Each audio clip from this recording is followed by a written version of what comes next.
So today in this video, I've got a conversation that I had with a nice man named Alan Grieve. He's not called Alan Grieve. I don't know what his actual name is. So all this started on the 25th of March 2020, which was just over a week ago. I got an email from a nice man, a very nice man, I assume man, might not be a man, might be a 9-year-old Lebanese boy, or a 94-year-old Spanish lady. I don't know. But anyway, Alan Grieve. He's a nice...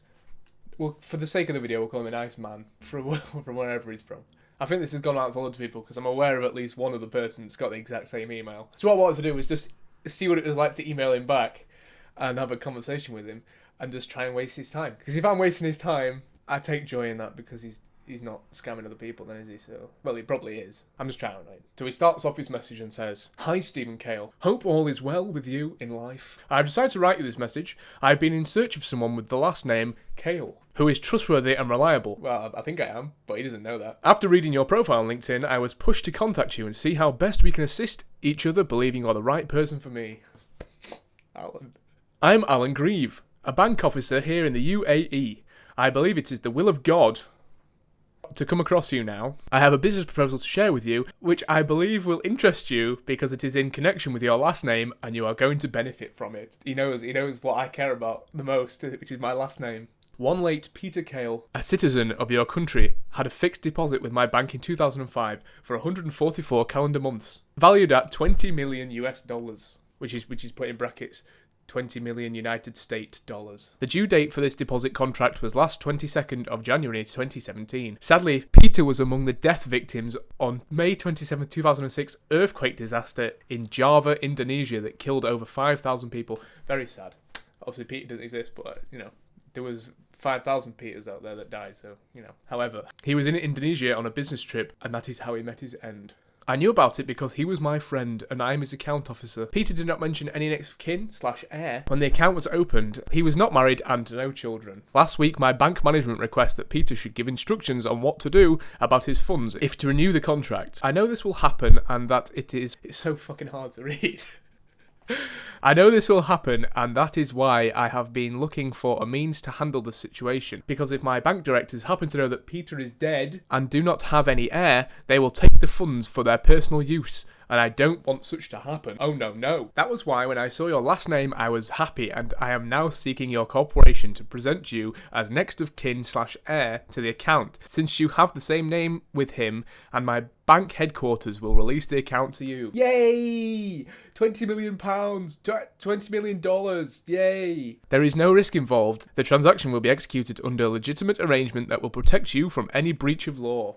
It is better that we claim the money than allowing the bank directors to take it. They are rich already. I am not a greedy person, so I am suggesting we share the funds equal 50-50 both parties." And now, I don't want to share my money 50-50 with you, Alan, I'm sorry. "My share will assist me to start my own company, which has always been my dream. Let me know your mind on this, and please do treat this information as top secret. We shall go over the details once I have received your urgent response.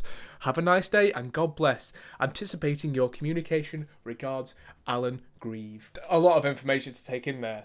Really, really sad about my late relative Peter, who died in an earthquake. Very sad, but happy to know that he's left me all that money. So, party. So I sent a response to Alan and said, "Hi, Alan Grieve. Thank you for your message. What an amazing opportunity. I can't believe it. The amount of money is life-changing. I'm sure it truly is the will of God. I've never heard of Peter Cale, but I'm sure he was a nice man, and that his offshore wealth in the UAE was not by any nefarious means. I'd love for you to give me more information. However, could we do a 75-25 split instead, as he is my relative? My surname is Cale, and yours is Grieve. I look forward to hearing back from you. Regards, Stephen Cale." So like I said, he's not having 50-50 of my money. I'll give him a little bit because he's sorting it out for me, but I still want the majority. So in response to that, he said, "Dear Stephen, thanks for responding to my proposal. I am freely giving you full details of this transaction, bearing in mind that you will not betray me No, I won't betray you, Alan. Please. The name of the bank I work with is Commercial Bank of Dubai, and presently I am Senior Managing Director and Group Chief Risk Officer. You will read more about me on this website. I've not clicked the link. I'm not going to click the link, obviously. This transaction requires utmost trust and dedication from your side, since you will be receiving the funds as the next of kin, heir to Peter, and shall be in control of the money until I come over for my share. Regarding the sharing, your sharing ratio of 75 to 25% is acceptable to me.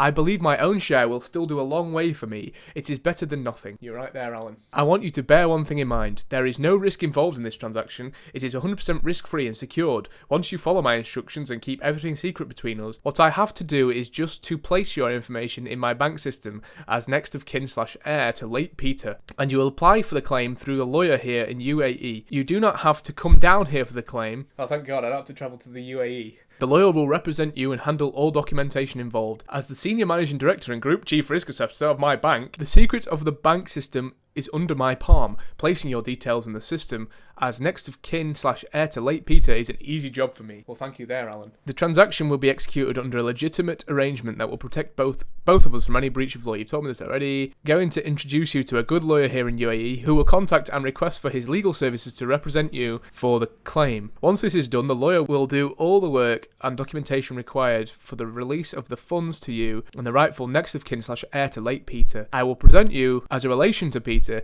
and the only proof of bank we'll need is your identification, where your names are written. This is a very smooth operation. With me in the bank, it will not last more than 2 weeks, and the funds will be released to you. The information I require to commence the progress is as follows. He needs my full name, my date of birth, my occupation, my address, and my phone numbers. Once I receive the above mentioned information and conclude with my inside arrangements and changes, I will send you the contact details of the lawyer you should contact for the representation. The lawyer in question is good and specialises in such cases. He is also a registered attorney with the Central Bank of UAE, which is the bank that will handle the transfer of your funds out of the country to your account. As far as my bank is concerned, I will be in control. It has been my dream to have my own company, and I believe that God has answered my prayers by creating this opportunity. Please remember to treat this transaction with utmost confidentiality for our own good. I await your urgent response. Thank you, and God bless your family. Please treat this as top secret. Regards, Mr. Alan Grieve, and he's added his credentials. Senior Managing Director and Group Chief Risk Officer, Commercial Bank of Dubai. Well, thank you, Alan Grieve. Every email he sends, he just repeats himself over and over again. There's so much information. So he attached an image on that last one as well. I don't know what it was. I think it was some sort of ID he was trying to show me. But again, I'm not going to download anything from a dodgy email. So I said, in response, Dear Alan, obviously keeping it on the same level, he put Dear Stephen. I say, thank you for your quick response. I'm not able to click the link or download the image, as I am not very good with computer. You use a lot of words in your email. Could you try to be a little more to the point, as I have the attention span of a donkey and don't read too good? I'm looking forward to hearing from the lawyer too. What's his name? Is it as friendly, relatable, and anglicised as yours, Mr. Allen? My details are as follows, and I give him all the details that he asked for. I said, my name is Dr. Stephen Jeffrey Kelly. My date of birth is the 15th of August 1987. I'm the lead elasticity engineer at Disco Dan's Stonking Dong. So I wanted to put Disco Dan's big old dildos. However, I thought that would rumble me too early on, so I kept it low key with Disco Dan's Stonking Dongs. And the address is 69 Rimming Street, Cockermouth, Cumbria, United Kingdom, CA13BJ69. And the phone number, if you want to all write this down, is 0769 420 6969. And I then went on to say, I will be sure to keep this top secret. Don't you worry your little self, Mr. Man. I cannot wait for this money. God bless us all. Regards, Stephen. And I've spelt Stephen wrong in the thing just to see if I can throw him off. Now in his responses, me telling him to be a bit more to the point has helped, because now his emails are only 4 lines long, so it's really easy to read out now. He says, Dear Stephen, thank you for your email, which is well noted and appreciated. I have seen the information you sent to me and wish to let you know that I have started making some changes in the account file. Please note, it will take about 24 hours before your information will be fully updated in my bank system. I will inform you as soon as it does. Regards, Alan. A bit more sort of understated now. He's we're pals, me and Alan. I was trying to see how far I could push it before it clock on that I wasn't interested in whatever he was trying to do. So I started off, I said, Dear Alan, thank you for your quick response. I look forward to hearing from you soon. Merry Christmas. And then I signed it off as Stev. I'm just losing letters as I go along now. To see, again, See how far I can push it. So up to this point, every single email has been the next day. So I've replied, he's replied, I've replied, he's replied. But between that one and this one, there was 2 days. So I thought he wasn't going to respond. I thought we were over. But then, then he comes back to me. He addresses me properly. It starts by saying, "Dear Dr. Stephen, please, find below the draft letter which you will send to the attorney. All other details regarding your account will be sent if he accepts to work with you. I want you to forward his reply to me once you have received it from him. Regards, Alan Grieve." So this is the message he's drafted up for me. "Dear Mr. Sheikh Abdul, a pleasant day to you. I am Dr. Stephen Jeffrey Calley, and I got your contact from a reliable informant from the staff of Commercial Bank of Dubai, and he told me that you are a registered attorney with the Central Bank of the UAE, and I wish to know if you can represent me in a claim of my company's fixed deposit contract account, which was operated by my late cousin." I didn't know. We didn't say he was my cousin. "And business partner. He passed away in Indonesia in a tragic earthquake accident. I want to terminate this contract because it has expired and proceed to transfer the money back to my country since I have no more business doing in the UAE now. If you will handle this matter, let me know your requirements and the procedure as soon as possible. I wait your urgent reply. Yours truly, Dr. Stephen Jeffrey Calley." I wasn't 100% happy with the email that he drafted for me, so I sent him a few amendments to see if he could sort those out for me. So I replied by saying, "Dear Mr. Allen," because he'd put, "Dear Dr. Stephen," so I said, "Dear Mr. Allen, thank you for your response.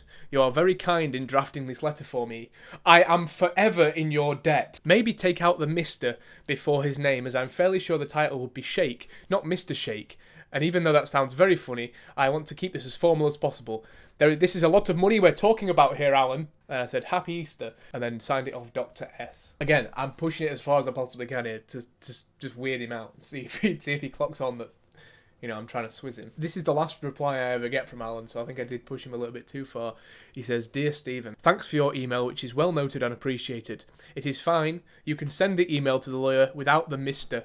before his name. Regards, Alan." Oh, sorry, he said, "Regards, Alam," with an M. So here he was saying that I should be sending this email. But I ain't even got an email to send my email to the lawyer. So my last ever email I sent to Alan was, "But Mr. Alam, how do I send this letter? Can you please send it for me, Alam?"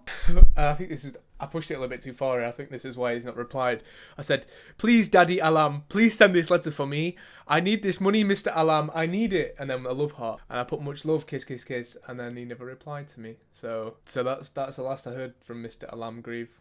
That was Monday. So I've left it until now, till the weekend, to see if I can get a reply from him. But he's not replied. So that's it for our relationship. So I don't think I'm getting that money anytime soon. But I wish well for Mr. Alam. I hope he stops scamming people. Oh, no, he's not going to stop it. But I hope in the short time, in the week or so that I was harassing him with messages, that he didn't scam anybody else. The thing is, obviously with the scam emails, there is people that will fall for this stuff, otherwise they wouldn't do it. So by me annoying him for a week and a half, then hopefully he's scamming less people by me doing that. So I hope you enjoyed this video and you liked it, and subscribe, please. That would be really nice. Bye bye now.